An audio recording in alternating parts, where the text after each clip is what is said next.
this is a daunting task. How, in the space of 5 minutes, do you summarize one of the most brilliant, prolific, innovative disruptors in the history of television? Bob Iger is a visionary leader of almost mythic proportions. The man is a legend. His rise through the ranks is storied. His accomplishments are the stuff of legend. If there wasn't already a TV Hall of Fame, we'd have to invent one in order to induct Bob. Because here's how the story begins. Once upon a time, there were 3 big networks. Bob was working at one of them, ABC, in a position that he's described as about as low as you could go on the ABC ladder. But over the years, as television became an increasingly central part of our lives, Bob became an increasingly central part of television. He was there as an assistant PA for Sinatra's historic concert at Madison Square Garden. He was there when the wide world of sports transformed sports coverage forever with the invention of instant replays and the introduction of up-close and personal stories about the athletes as people. In the year 2000, he was there. It was his idea, in fact, for ABC News to cover the entire globe as we entered a new millennium in a nearly 24-hour broadcast that would go on to win a Peabody. Bob was there when ABC bought ESPN. He was there when Disney bought ABC. And when Steve Jobs revealed that video was coming to the iPod for the first time, Bob was there again in an unprecedented partnership with Apple, where together they announced that 5 Disney shows, including Desperate Housewives and Lost, would be available on iTunes for the very first time. In his 15 years as CEO of Disney Corporation, Bob has transformed the landscape of entertainment by growing Disney's catalog and capacities to epic proportions with the acquisitions of Pixar, Marvel, Lucasfilms, and most recently, 21st Century Fox. As if that weren't enough, Bob is charting new territory once again with the launch of Disney Plus. In his memoir, The Ride of a Lifetime, Bob writes, "Don't be in the business of playing it safe. Be in the business of creating possibilities for greatness." The legend of Bob reminds each of us to meet life's invitations and challenges with our most courageous self. And in many ways, Bob's story is like so many other stories of adventure and conquest that exist in the ABC, Disney, Pixar, Marvel canon. In fact, look, I know this may be controversial, but when you really think about it, Bob is kind of like the ultimate Disney princess. No, wait, I don't want you to panic. I want you to hear me out.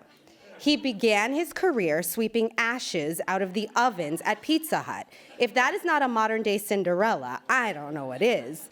Then eventually, just like Cinderella, things changed when he befriended a mouse.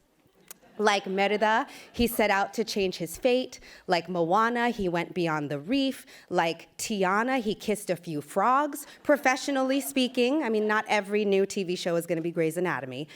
But that's the cost of being bold, and it was worth it. So many shows that seemed like risks in the beginning went on to dominate ratings and our cultural consciousness. Twin Peaks, NYPD Blue, and of course, Scandal. Without Bob, Scandal would not exist. Though the year was 2012, it was still seen as risky to have a Black woman lead a network drama. None of the other networks were doing it. No one had done it in almost 40 years, but Bob and the team of leadership that he had empowered, many of them women and women of color, Anne Sweeney, Channing Dungey, Betsy Beers, Shonda Rhimes, they never wavered. Bob helped to create a culture in television where we take risks, where we can be creative and innovative and step into our own greatness because he stepped into his.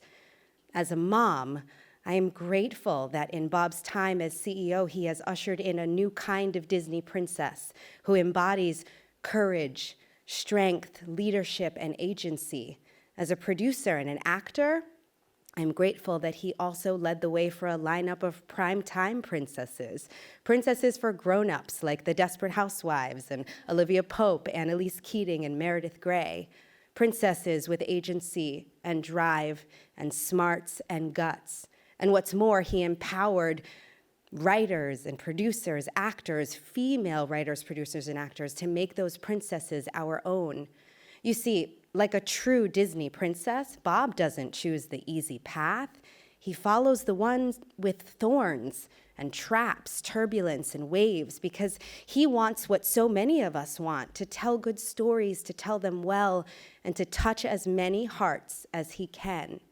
But perhaps the most remarkable thing about Bob is that, like most iconic characters in television history, his heroic journey hasn't really changed him from week to week. He has stayed true to himself, true to the man he's always been: courageous, ambitious, steadfast, humble, thoughtful, creative, kind. And he's brought other people along on the journey. As a leader, he's made it possible for others to become the heroes of their own stories. Without him, I'm not sure that I ever would have learned to be the hero of my own story, both on screen and off. Thank you, Bob, for giving me dreams to dream and then making them come true. Ladies and gentlemen, please join me in welcoming to the stage the Television Academy Hall of Fame, the man who makes the myths and the legends, the legend himself, and perhaps the greatest Disney princess I have ever known, Mr. Robert A. Iger.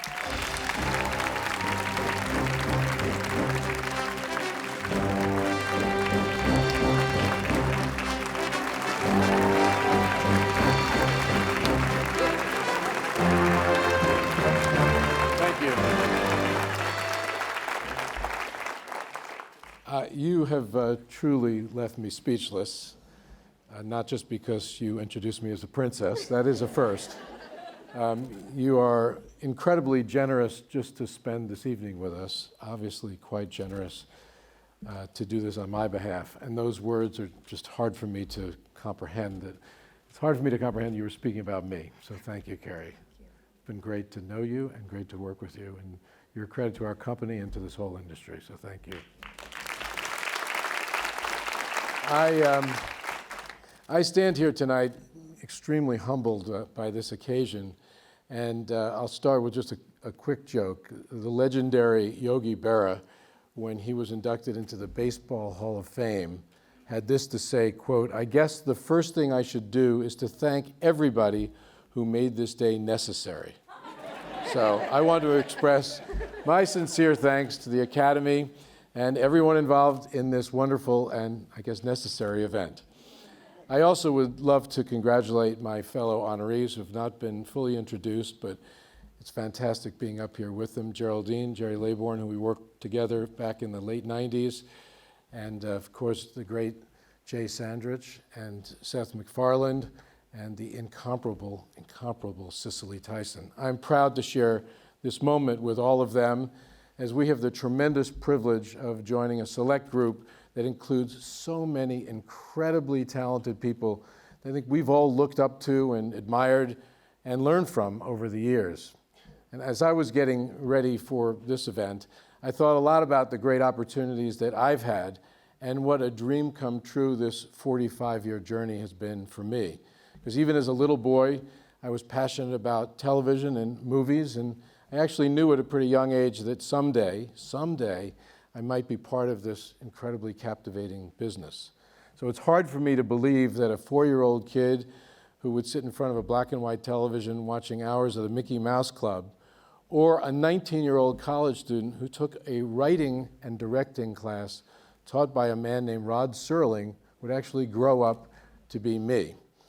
So it's also pretty special for me that one of my college professors, Rod, 4 of my bosses, Roone Arledge, Tom Murphy, Dan Burke, and Michael Eisner, plus Walt Disney himself, are all members of the Television Academy Hall of Fame. And so I'm here tonight because of the examples that they set and the values that they embraced, and of course the lessons that they taught me, particularly the need to take great risks in a business that is creatively driven.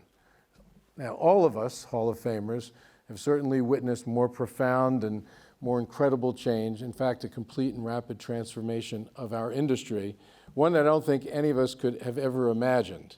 But as daunting as that all is, it's consistent with the sweeping changes that the world has seen, and a world that is aswirl with change, I think needs all of us more than ever, because anxiety and uncertainty and contempt seem to dominate the headlines and people's lives.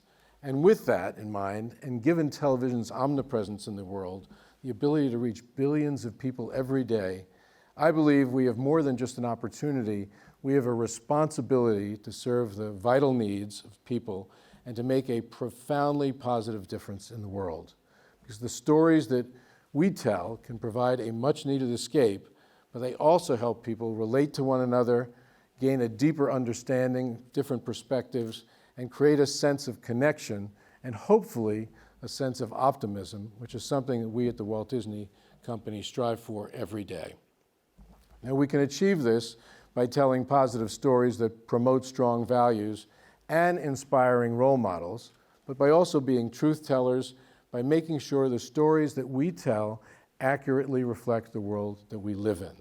And to this last point, and perhaps the most important point, by making sure that more women, minorities, and other underrepresented groups have the opportunity to tell their stories, both on screen and behind the camera, so that they may play a bigger role and contribute even in more meaningful ways to the quality and the resonance of the content that we create.